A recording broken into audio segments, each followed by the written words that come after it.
नमस्कार, मैं डॉक्टर सीमा झा एक बार फिर वीकली प्रेडिक्शंस के इस प्रोग्राम को लेकर आप सबके सामने हूँ। आप में से जो लोग मुझसे नए जुड़े हैं, पहली बार इस वीडियो को देख रहे हैं, काइंडली हमारे इस चैनल को लाइक और सब्सक्राइब करें। और जो लोग पहले से हमारे इस चैनल से जुड़े हुए हैं, सब्सक्रिप्शन ले रखा है, उन लोगों से गुजारिश कि आप हमें फीडबैक्स दें ताकि आपके सुझाव के आधार पर मैं इसमें कुछ चेंजेस कर सकूं, ताकि यह चैनल और इन्फॉर्मेटिव और यूज़फुल आपके लिए साबित हो। आइए मैं बात करूंगी सम प्लैनेटरी मूवमेंट्स का, मैं बात करूंगी आज बड़े ग्रहों के गोचर का, मैं बात करूंगी चंद्रमा के मूव्स का। पर इस सबके पहले मैं आपको एक बार ध्यान दिलाना चाहती हूँ कि यह जो समय है पैंडेमिक का, हम सब बड़ी बदलाव की स्थितियों के शिकार हैं।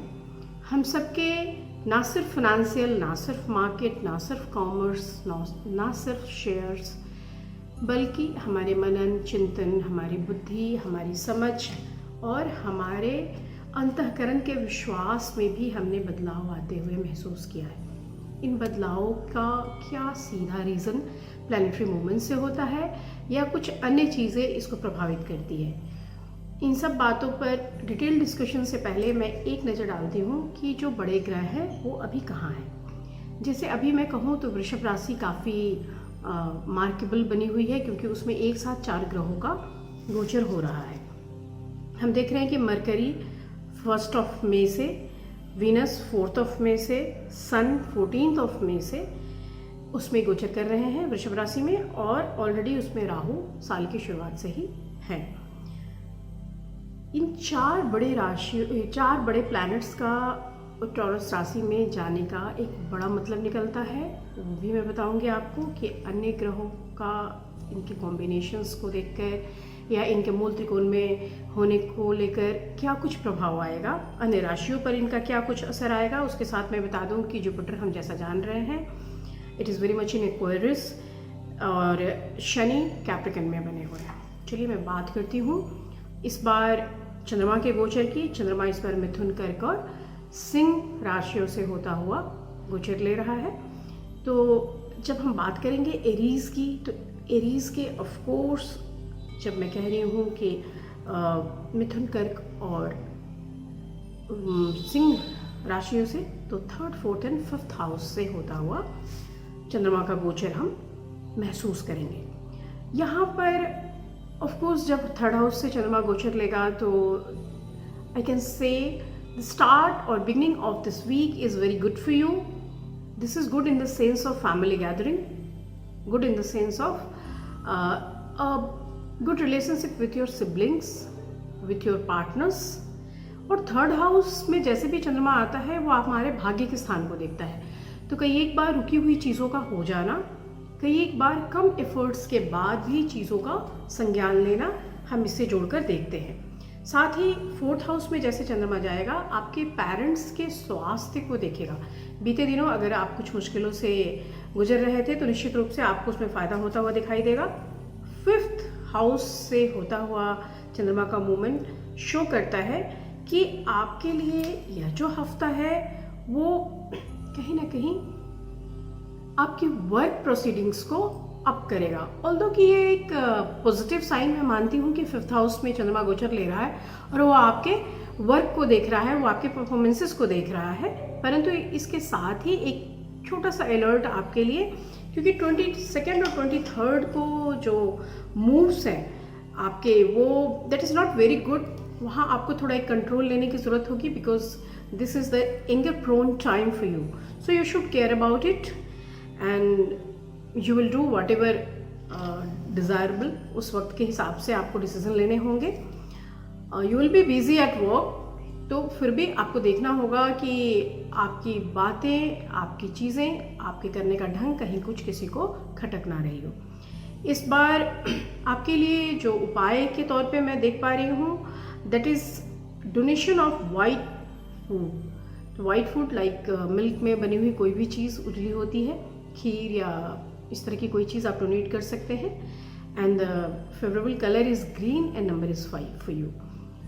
हमारी दूसरी राशि यानी टॉरस, जैसा मैंने शुरू में ही कहा कि टॉरस वालों के लिए एक बड़ा डिफरेंट सा ये समय है। डिफरेंट इन द सेंस कि इसमें 4 बड़े ग्रह एक साथ गोचर कर रहे हैं, तो ऑफ कोर्स उनका एक बड़ा प्रभाव आएगा। 4 बड़े ग्रहों के आने से आपकी पर्सनालिटी पे, आपके नाम, यश, फेम, फैमिली और आपकी संपत्ति, ऐसे भी चंद्रमा द्वितीय हाउस से जब गोचर लेता है तो हम कहते हैं कि वो हमारी संपत्ति को देखता है, हमारी पैतृक संपत्ति को देखता है, साथ ही हमारे अंदर एक आत्मविश्वास को बढ़ाता है, हमारी सार्थकता के लिए हमें वो पुश करता है। तो ऐसी सारी चीज़ों के साथ आपकी शुरुआत, ऑफ कोर्स हम मूवमेंट्स को अगर फील करने की कोशिश करेंगे तो फर्दर सिबलिंग्स के साथ भी आपका एक अच्छा तालमेल, और माता के स्वास्थ्य को लेकर भी आपका एक कंसर्न दिखाई देता है। यह जो हफ्ता होगा वो कानूनी दावपेच और पचड़ों में आपको बिल्कुल निकाल ले जाएगा, और अगर कहीं आप लॉयर हैं तो निश्चित रूप से आपके हर मुकदमे में जीत पक्की होगी। आपके लिए इस बार फेवरेबल कलर है white and the number is 2। हम बात करते हैं अपनी तीसरी राशि यानी मिथुन राशि की। मिथुन राशि के जातकों के लिए इस बार चंद्रमा का गोचर उनके खुद के घर से हो रहा है, इसलिए they are very much concern about themselves. वो अपनी छवि के लिए, वो अपने इमेजेस के लिए, वो अपने अपीयरेंस के लिए, वो अपने वर्क के लिए इस बार बड़ी मेहनत करते नजर आएंगे। साथ ही बहुत दिनों से लंबित जो योजनाएं होंगी, संपत्ति संबंधी कोई योजना होगी, वर्क में कोई नई चीज़ होने की अगर कोई प्लानिंग होगी, तो वो सब कुछ भी फ्रूटफुल तरीके से हम देखेंगे कि ये होता चला जाएगा। आप बिल्कुल भी अनप्लान्ड वे में चीज़ें शुरू करेंगे और वो एक सिस्टमैटिक कोहेरेंस के साथ आगे बढ़ती हुई दिखाई देती है। So time is very good. थोड़ा सा आपको देखना होगा कि although your performance at work are going to admired by your seniors, by other people, पर फिर भी आप जब कोई चीज़ कर रहे हैं तो एक दूरदर्शिता से करें, अपनी बहुत तेज नज़र अपने एडमिनिस्ट्रेटिव वर्क के साथ साथ फिनेंशियल होराइजन्स की तरफ भी रखें। इस बार आपके लिए जो फेवरेबल कलर है that is blue and the number is 3। हम बात करते हैं अपनी चौथी राशि यानी कर्क की। कैंसेरियंस के लिए यह जो वीक है that is start with some expenses. खर्चे के साथ शुरुआत, लॉन्ग ट्रेवल्स, थकान, चिड़चिड़ापन और कहीं ना कहीं एक अशांति, उसके साथ आप शुरू रहे। सो आई कैन से 17th is not very good because of negative mood. लेकिन जैसे ही 18th और 19th ऑनवर्ड्स आप जाएंगे, आपके कार्य की स्थितियां बदलेंगी, आप प्रॉफिट्स लेना शुरू कर देंगे and you will feel happy. तो ये अच्छी चीज़ है कि प्रॉब्लम है तो सही, पर वो बड़े जल्दी ही वो प्रॉब्लम से आप पार पा जा रहे हैं, आगे बढ़ जा रहे हैं। वीकेंड के कंडीशन और अच्छी हो जाएगी। वहाँ पर आते आते आप अपने लिए कुछ नई योजनाएं बनाते दिख रहे हैं। हो सकता है लॉन्ग रन में जाकर एक उसका इम्पैक्ट आए, इस तरह की प्लानिंग करते हुए आप दिखाई दे रहे हैं। सो आई कैन से आप अगर बेबीज़ की प्लानिंग कर रहे हैं, अगर कोई नया इन्वेस्टमेंट की प्लानिंग कर रहे हैं, किसी घर या वाहन संबंधी खरीद की प्लानिंग कर रहे हैं, तो this is perfect time for you. So you plan.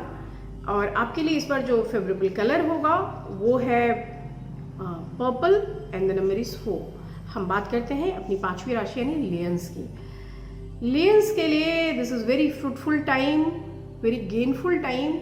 आपका नाम, यश, स्वास्थ्य, लाभ सब कुछ उत्तम अवस्था में होगा। सूर्य की स्थिति आपके लिए फेवरेबल है। मंगल और बुध, शुक्र, इन सब की स्थितियों से आप इस बार काफ़ी सेफ गार्डेड फील करेंगे। यह वीक आपको बड़े गेन्स देगा, बड़े गेन्स की प्लानिंग देगा, और छोटे छोटे गेन्स भी रोजमर्रा के जीवन में आप महसूस करेंगे। आपके बोली से लोग सीखेंगे और उन्नति करेंगे। सो कुल मिलाकर मैं कह सकती हूँ कि you will busy with your near and dear ones, you will gain, you will feel elevation and you will feel blessed. अगर आपकी शादी नहीं हुई है तो वहाँ पे वीनस के इम्पैक्ट से आपकी शादी होती हुई भी दिखाई दे रही है, और अगर आप शादीशुदा हैं तो आपके जीवन में नई खुशियाँ या दूसरे बच्चे होने के भी योग बनते दिखाई दे रहे हैं। आपके लिए फेवरेबल कलर होगी इस बार रानी रंग या गहरा पिंक हम इसे कह सकते हैं, एंड द नंबर इज 8।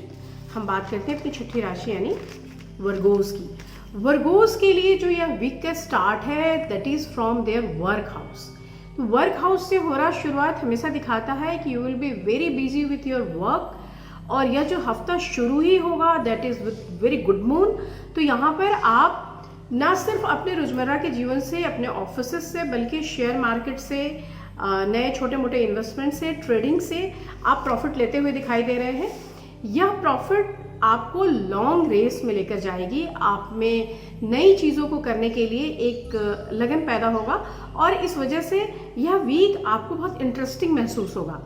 हालांकि वीकेंड में जाकर कुछ एक बड़े खर्चे हो रहे हैं जो आमतौर पे हम मानते हैं कि आप अपने स्वयं के लिए जो खर्च करते हैं वो खर्च नहीं है, क्योंकि वो उससे आप उपभोग या विलासिता की कोई वस्तु लेते हैं और जो नियर फ्यूचर में आपके किसी न किसी कार्य में आती है। 20th और 21st जो है, ये कपल ऑफ डेज की मैं बात करूं तो that is very good for gains. तो अगर आप शेयर मार्केट में इन्वेस्ट करते हैं तो आप इस डेट को बिल्कुल ध्यान में रखिए। उस दिन आपको निश्चित तौर से कुछ न कुछ बड़ा गेन आएगा। 22 और 23rd जो है that is much better for expenses. उस दिन खर्चे होने की संभावना ज़्यादा है, परंतु जैसा मैंने कहा कि खर्चे विलासिता के सामानों पर है, इसलिए वो आपकी आमदनी से बड़े नहीं होंगे। आपके लिए इस बार जो फेवरेबल कलर है that is dark brown and the number is 9। हम बात करते हैं अपनी 7वीं राशि यानी तुला राशि। तुला राशि के जातकों के लिए भाग्य के घर से होता हुआ शुरुआत यह तो जरूर दिखाता है कि अब टाइम मूव ऑन कर रहा है। एक बड़े समय से आप बड़ी चिंताओं से घिरे रहे हैं, स्वास्थ्य संबंधी प्रॉब्लम से घिरे रहे हैं या आपने बड़े लॉसेस झेले हैं, उससे अब आगे बढ़ जाने का समय आ चुका है। So now you will feel free to move on. लेकिन इसके साथ ही आपको देखना होगा कि थोड़ा सा मॉनेटरी थिंग्स के ऊपर आप अपनी नज़र बना के रखें। So the suggestion is to keep your eyes on monetary decisions, क्योंकि वहाँ पर जाकर आप थोड़े फंसते हुए मुझे दिखाई दे रहे हैं। खासतौर से 22nd and 23rd is not very good in the monetary positions. Otherwise health recovery की तरफ है। जो कुछ भी आपने इसके पहले प्रॉब्लम्स झेली है या जो भी रिसेंट प्रॉब्लम्स रही हैं, so recent health problem is going to finish. Sometimes you feel hurry, sometime you feel angry, it may, तो उस चीज़ से आपको थोड़ा सा बचने की मैं सलाह दूंगी। और ऑफ कोर्स मनी के एक्सपेंस पे आप थोड़ा अपना कंट्रोल रखें, अदरवाइज ये वीक अच्छा बीतेगा। आपके लिए इस बार फेवरेबल कलर होगा पिस्ता green and the number is 2। हम बात करते हैं अपनी 8वीं राशि यानी वृश्चिक। वृश्चिक राशि वालों के लिए start off the week is not very good because I can say there is some conflict with your life partner and conflict with your in-laws too. So ससुराल से भी, वाइफ से भी, पार्टनर से भी एक कहीं कुछ छोटा सा मतभेद। इसके साथ ही इट मे कि you feel some pain in your legs, तो आपको अपने पैरों का भी ध्यान रखना होगा। तो start is not good. So 17th और 18th 2 दिन आपको ध्यान रखने की जरूरत होगी। उसके बाद I can see your inclination in religious works, तो आप कुछ पूजा पाठ या मंत्रोच्चार की तरफ लेकर जाएंगे अपने आप को। एंड निश्चित रूप से you will feel happy and थोड़े मेडिटेशन के बाद एक पीस आप महसूस करेंगे and that is very much required now days. तो आपको अच्छा लगना शुरू हो जाएगा। भाग्य के घर से होता हुआ चंद्रमा जैसे ही कार्य के स्थल को देखेगा, जो रुके हुए कार्य हैं, इतने समय से जिन चीज़ों के लिए आप बहुत परेशान हो रहे हैं, उन चीज़ों को दिशा मिलती हुई दिखाई देगी। हो सकता है कुछ प्रमोशंस, हो सकता है कोई ऐसी बड़ी बात जो बड़े लंबे समय से लंबित रही हो, उसकी शुरुआत हो जाए। तो वीकेंड आपको एक हल्का इशारा देता है कि कार्यों में एक प्रगति आप महसूस करेंगे, एक ऑनवर्ड स्टेपिंग आप महसूस करेंगे। आपको लगेगा कि चीज़ें अब होनी शुरू हो गई हैं। बच्चों के लिए यह हफ्ता बेहतर बना रहेगा। इनफैक्ट आप उनके साथ एक अच्छा समय बिताते हुए मुझे दिखाई दे रहे हैं। इस बार आपके लिए जो फेवरेबल कलर है that is brown and chocolate brown and number is 7। हम बात करते हैं अपनी अगली राशि सहजी यानी धनु राशि की। धनु राशि वालों के लिए यह जो हफ्ता होगा वो बेहद अच्छा होगा, इस सेंस में कि जीवन साथी के ग्रह के इम्पैक्ट की वजह से आपको उन्नति मिल रही है। So your life partner is favourable और I can say lucky for you this week. साथ ही कुछ भी आपने जो अगर किसी के साथ शुरू किया था उसमें एक फ्रूटफुल कंडीशन है। अगर आपने किसी को कर्ज दिया था, पैसे वापस आएंगे। आपने कोई सपना देखा था, आप बड़े दिनों से कुछ सोच रहे थे, चाह रहे थे, वह चीज़ पूरी होने का भी वक्त ये आ गया है। तरक्की के रास्ते पर आप चल निकलेंगे, आपके कामों को सराहना मिलेगी, आपसे बड़े आपके कार्यों पर जो नज़र रख रहे थे वह भी आपको अप्रिसिएट करते हुए नजर आएंगे। भाग्य आपको बहुत सपोर्ट करेगा और कोई ना कोई सम्मान या अवार्ड भी आपको इन दिनों मिलेगी या मिलने की सूचना मिलेगी। So I can say this is excellent week for you Sagittarians. आपके लिए 20th, 21st, 22nd और 23rd ये चारों ही दिन काफ़ी अच्छे बने रहेंगे। So wait for the some good news. और इस बार आपके लिए जो फेवरेबल कलर है that is blue and the number is 5। हम बात करते हैं अपनी 10वीं राशि यानी मकर राशि। मकर राशि के जातकों के लिए जीवन साथी, सपोर्ट, मेंटल एक कह सकते हैं चिंतन, आध्यात्म और उसके साथ ही कुछ ऐसी योजनाएं जो भविष्य में यात्राओं का एक योग बना रही है, भविष्य में खुशियों के लिए एक रूपरेखा तैयार कर रही है की तरफ इशारा करती है। इस वक्त यह जो समय है ये आपको बड़ा फिलोसफिकल माइंड दे रहा है। आप बहुत समय तक अपने आप से सोचते हुए, बातें करते हुए, अपनी चीज़ों पर नज़र डालते हुए बिताएंगे। ऐसा हालांकि हम सभी कर रहे हैं। यह जो समय है यह मनन का समय है, आत्मचिंतन का समय है, क्योंकि स्थितियां बदली हैं। और जैसा मैंने शुरू में ही कहा कि स्थितियों के बदलाव से हमारे जो प्रभाव की बात अगर मैं करूं तो सबसे ज़्यादा मानसिक प्रभाव हम पर दिखाई दे रहे हैं। तो ऐसे समय में आप अपने जो रोजमर्रा की चीज़ें हैं, जो व्यक्तिगत चीज़ें हैं, उनके लिए तो सोच ही रहे हैं, परंतु आप इसके साथ ही ह्यूमैनिटी के लिए एक मैं कह सकती हूँ कि बड़े कॉन्सेप्ट में जाकर लोगों की भलाई के लिए, मानवता की भलाई के लिए भी सोचेंगे। ऐसा आपका नेचर है। यह स्थिति आपको अपने जीवन साथी के साथ सुख सहयोग भी देगा, लेकिन हो सकता है कि वीकेंड आते आते थोड़ी सी आप दोनों में खटपट भी हो। आप एक बड़े हृदय के लोग होते हैं और ख़ास तौर से एक बड़े सिनेरियो में, एक बड़े कंसर्न में काम करते हुए दिखाई देने वाले लोग होते हैं। तो ऐसे लोगों की ज़रूरत हमेशा बनी होती है। आपको अपने फिटनेस, खासतौर से मेंटल फिटनेस का भी ध्यान रखना होगा। वीकेंड में हो सकता है कि कुछ स्थितियां ऐसी हो जिससे आप उदास महसूस करें या डिप्रेशन का एक थोड़ा सा साइन आ रहा है। आपके लिए इस बार जो फेवरेबल कलर है that is pink and the number is 2। हम बात कर रहे हैं अपनी 11वीं राशि यानी कुंभ राशि की। कुंभ राशि के जातकों के लिए बड़ा अच्छा सप्ताह।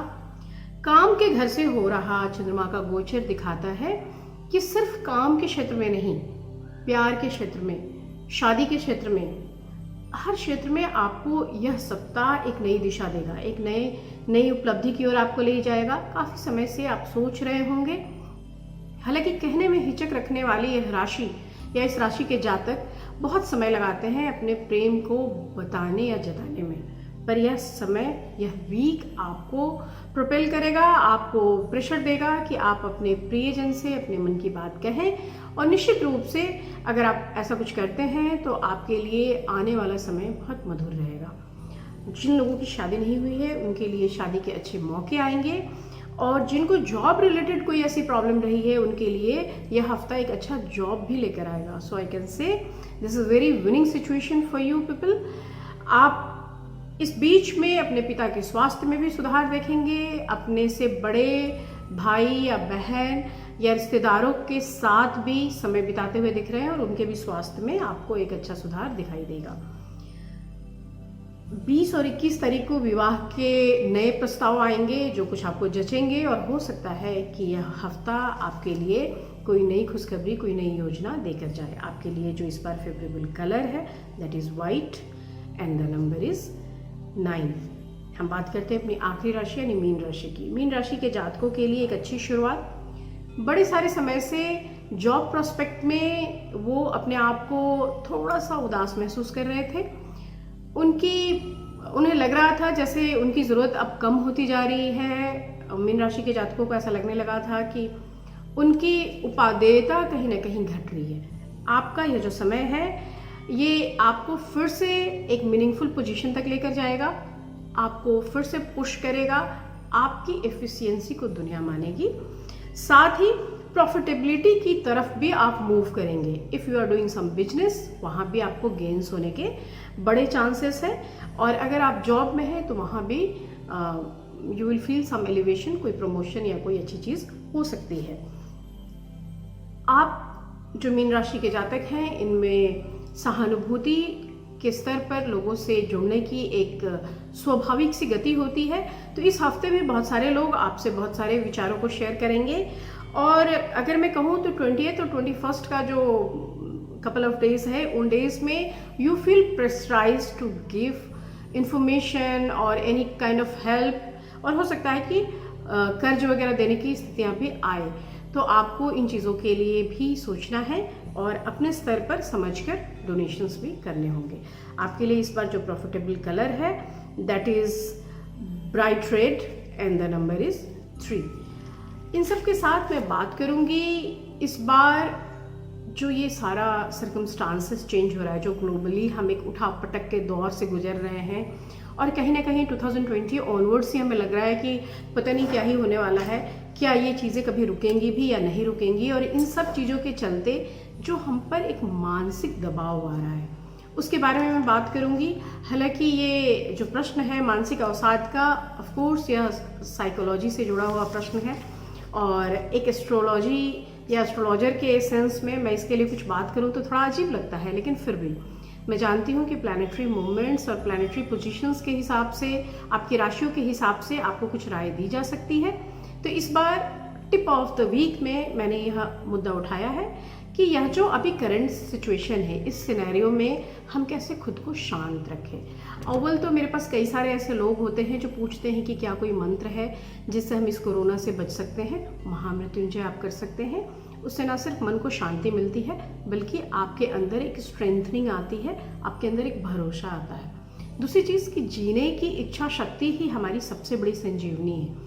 अगर आप जब तक कुछ पाना चाहते हैं तब तक आप जीवित रहते हैं, तो जीवित रहने की जो लड़ाई है वह आपकी इच्छा शक्ति है, और वह पॉजिटिविटी आपको खुद के अंदर लानी पड़ेगी। और इसके लिए बहुत अच्छा तरीका होता है कि हम चैंटिंग करें।